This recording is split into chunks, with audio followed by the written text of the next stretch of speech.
Hello बच्चों, कैसे हो।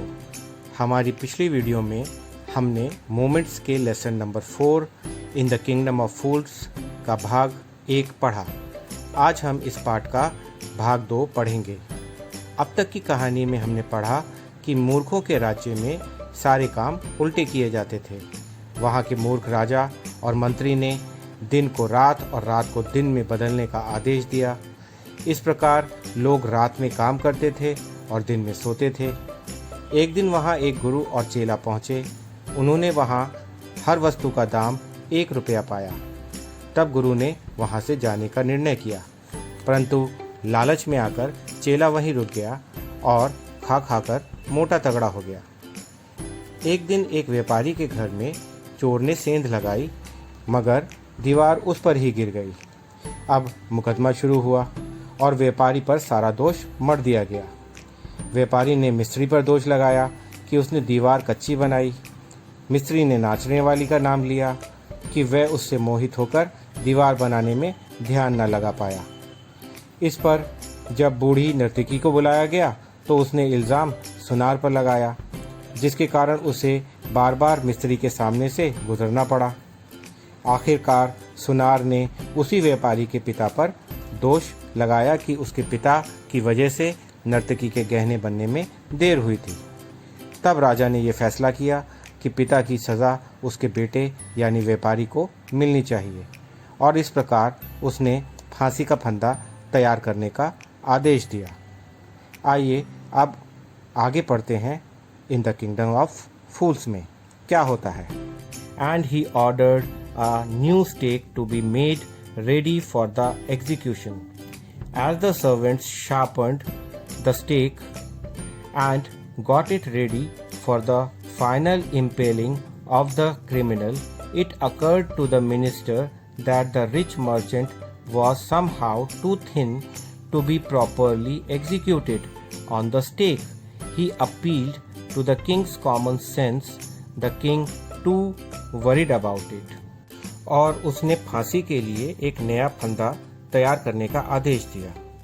जब नौकरों ने फंदा तैयार कर लिया और अपराधी को फांसी पर चढ़ाने की अंतिम तैयारी कर ली गई, मंत्री के दिमाग में विचार आया कि व्यापारी इतना पतला है कि उसे सही तरीके से इस फंदे पर फांसी नहीं दी जा सकती। उसने राजा की कॉमन सेंस से यानी सामान्य ज्ञानेंद्रिय से प्रार्थना की। राजा भी इसके बारे में चिंतित था। What shall we do? He said, when suddenly it struck him that all they need to do was to find a man fat enough to fit the stake. The servants were immediately sent all over the town looking for a man who would fit the stake, and their eyes fell on the disciple who had fattened himself for months on bananas and rice and wheat and ghee. राजा ने कहा, हम क्या करें। तभी अचानक उसके दिमाग में आया कि उन्हें तो एक मोटा आदमी चाहिए जो फंदे में सही बैठ सके। नौकरों को जल्दी से पूरे शहर में ऐसे आदमी को ढूंढने के लिए भेजा गया जो फंदे में सही आ सके, और उनकी नज़र शिष्य पर पड़ी जिसने महीनों से केले और चावल और गेहूं और घी खाकर खुद को मोटा कर लिया था। What have I done wrong? I am innocent. I am sannyasi, he cried. That may be true, but it's the royal decree that we should find a man fat enough to fit the stake, they said, and carried him to the place of execution. He remembered his wise guru's word. This is a city of fools. You don't know what they will do next. While he was waiting for death, he prayed to his guru in his heart, asking him to hear his cry wherever he was. The guru saw everything in a vision. He had magic powers. He could see far and he could see the future as he could see the present and the past. He arrived at once to save his disciple who had got himself into such a escape through love of food. मैंने क्या गलती की है? मैं निर्दोष हूँ, मैं सन्यासी हूँ, वह चिल्लाया। यह सच हो सकता है, परंतु यह शाही आदेश है कि हमें किसी ऐसे मोटे आदमी को ढूंढना है जो फंदे में ठीक बैठ सके, उन्होंने कहा और उसे फांसी की जगह पर ले गए। उसे अपने बुद्धिमान गुरु के शब्द याद आए, यह मूर्खों का शहर है, तुम नहीं जानते वे क्या करेंगी। जब वह मौत का इंतज़ार कर रहा था, उसने अपने दिल में अपने गुरु से प्रार्थना की और कहा कि वह जहाँ भी हो उसकी आवाज़ या चीख को सुने। गुरु ने अपने दिव्य दर्शन में सब कुछ देखा। उनके पास जादुई शक्तियाँ थीं, वे दूर तक देख सकते थे और भविष्य को भी देख सकते थे, जिस प्रकार वे वर्तमान और भूतकाल को देख सकते थे। वे अपने शिष्य को बचाने के लिए तुरंत आ पहुँचे, जिसने भोजन के प्रति अपने प्यार के कारण स्वयं को इतनी बड़ी मुसीबत में फंसा लिया था। As soon as he arrived, he scolded the disciple and told him something in a whisper. Then he went to the king and addressed him, O wisest of kings, who is greater, the guru or the disciple? Of course, the guru, no doubt about it. Why do you ask? जैसे ही वे वहां पहुंचे, उन्होंने अपने शिष्य को डांटा और धीरे से उसके कान में कुछ फुसफुसाया। फिर वे राजा के पास गए और उन्हें संबोधित करते हुए कहा, हे सबसे बुद्धिमान राजा, कौन महान होता है, गुरु या शिष्य? तो राजा ने कहा, बिना संदेह के गुरु, इसके बारे में तो कोई संदेह ही नहीं है, तुम ऐसा क्यों पूछ रहे हो? Then put me to the stake first. Put my disciple to death after me. When the disciple heard this, he understood and began to clamor, me first. You brought me here first.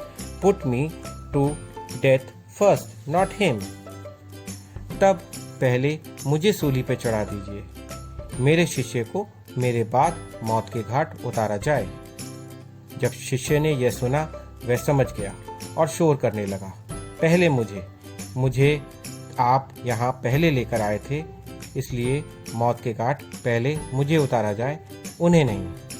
The guru and the disciple now got into a fight about who should go first. The king was puzzled by this behavior. He asked the guru, why do you want to die? We choose him because we needed a fat man for the stake. अब गुरु और चेला दोनों इस बात पर झगड़ने लगे कि कौन पहले फांसी पर चढ़ेगा। राजा इस व्यवहार से विचलित हो गया। उसने गुरु से पूछा, तुम क्यों मरना चाहते हो?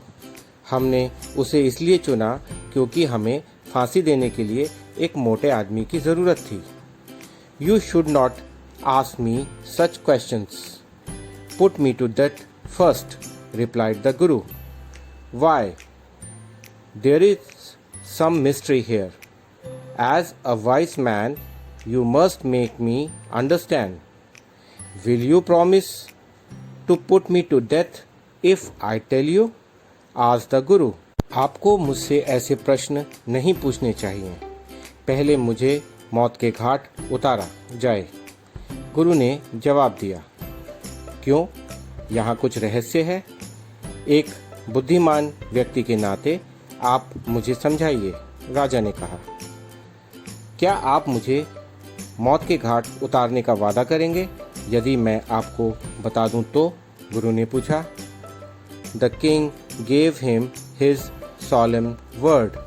The Guru took him aside out of the servant's earshot and whispered to him, do you know why we want to die right now?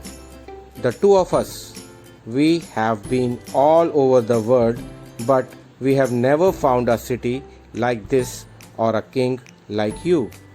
That stake is the stake of the god of justice. It's new.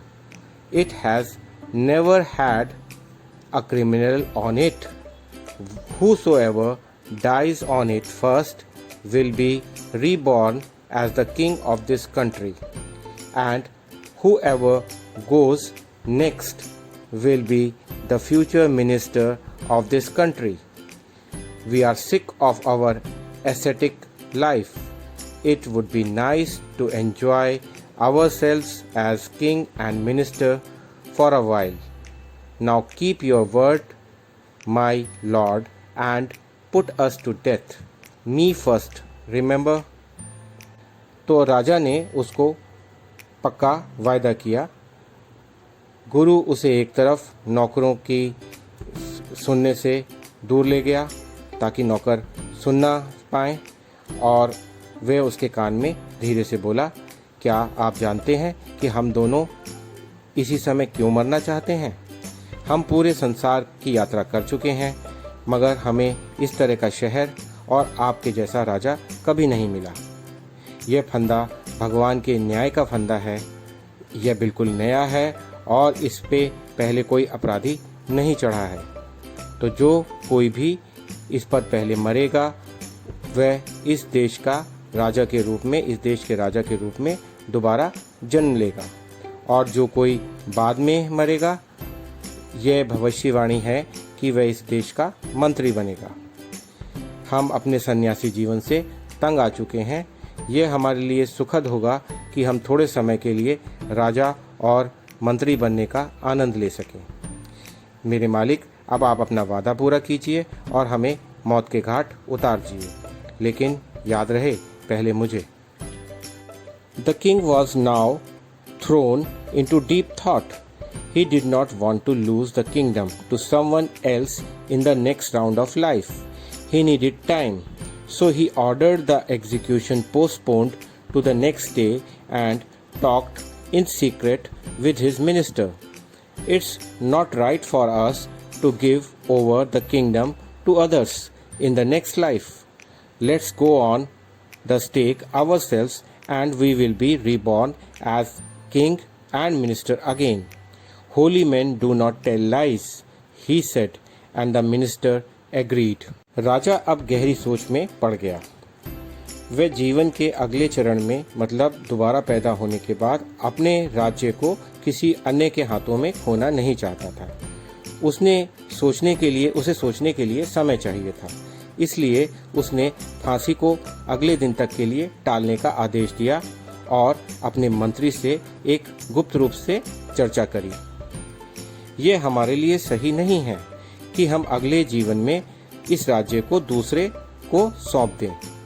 आओ हम स्वयं ही फांसी पर चढ़ जाते हैं, और जब हमारा पुनर्जन्म होगा तो हम फिर से राजा और मंत्री के रूप में जन्म ले लेंगे। पवित्र व्यक्ति झूठ नहीं बोलते, उन्होंने कहा, और मंत्री भी सहमत हो गया। So he told the executioners, "We will send the criminals tonight. When the first man comes to you, put him to death first. Then do the same to the second man. Those are my orders. Don't make any mistakes." इसलिए उसने फांसी लगाने वालों से कहा कि आज हम रात को अपराधियों को भेज देंगे। जो भी पहला व्यक्ति तुम्हारे पास आएगा उसे मौत के घाट उतार देना, और फिर वही दूसरे आदमी के साथ करना। ये मेरे आदेश हैं और इसमें कोई गलती नहीं होनी चाहिए। That night the king and his minister went secretly to the prison, released the guru and the disciple, disguised themselves as the two, and as arranged beforehand with loyal servants were taken to the stake and promptly executed. उस रात राजा और मंत्री गुप्त रूप से jail में गए, गुरु और चेले को मुक्त कर दिया, और दोनों ने उनके अनुसार अपना वेश बदल लिया और अपने वफादार नौकरों के साथ पहले से ही जैसा कि प्रबंध कर रखा था, फंदे पर उनको ले जाया गया और जल्दी ही उनको फांसी चढ़ा दी गई। When the bodies were taken down to be thrown to crows and vultures, the people panicked. They saw before them the dead bodies of the king and the minister. The city was in confusion. जब उनके शरीरों को कौवे और गिद्धों के आगे डालने के लिए नीचे उतारा गया तो लोग आतंकित हो गए, पैनिक यानी आतंकित हो गए। उन्होंने अपने सामने राजा और मंत्री के मृत शरीरों को देखा और इस तरह से पूरा शहर एक कन्फ्यूजन या एक विचलित अवस्था में पहुंच गया। All night they mourned and discussed the future of the kingdom. Some people suddenly thought of the Guru and the disciple and caught up with them as they were preparing to leave town unnoticed. We people need a king and a minister, said someone. Others agreed. They begged the Guru and the disciple to be their king and their minister. It didn't take many arguments to persuade the disciple, but it took longer to persuade the Guru. They finally agreed to rule the kingdom of the foolish king and the silly minister on the condition that they could change all the old laws. From then on, night would again be night and day would again be day, and you could get nothing for a dudu. It became like any other place. सारी रात वे शोक मनाते रहे और साम्राज्य के बारे में विचार करते रहे। कुछ लोगों को अचानक गुरु और चेले का ख्याल आया और उन्होंने दोनों को चुपचाप शहर छोड़ने की तैयारी करते हुए जा पकड़ा। किसी ने कहा, हम लोगों को एक राजा और मंत्री की ज़रूरत है। दूसरे इस पर सहमत हो गए। उन्होंने गुरु और चेले से उनका राजा और मंत्री बनने की प्रार्थना करी। शिष्य को मनाने में ज़्यादा बहस नहीं करनी पड़ी, परंतु गुरु को मनाने में थोड़ा सा ज़्यादा समय लगा। वे आखिरकार मूर्ख राजा और बेवकूफ़ मंत्री के राज्य पर शासन करने के लिए इस शर्त पर सहमत हो गए कि वे सारे पुराने कानूनों को बदल सकते हैं। तब से रात फिर से रात हो गई और दिन फिर से दिन हो गया और अब आपको एक डुडू यानी 1 रुपये में कुछ भी नहीं मिल सकता। राज्य अब दूसरी जगहों की तरह ही हो गया। आशा है आपको ये लेसन अच्छे से समझ में आ गया होगा। आपकी आसानी के लिए इस लेसन को हम आसान हिंदी शब्दों में बना रहे हैं। अगर आपको ये वीडियो पसंद आई हो तो इस चैनल को लाइक करें, सब्सक्राइब करें और बेल आइकन प्रेस करें ताकि आने वाले लेसन्स की नई वीडियो आपको समय से मिलती रहें।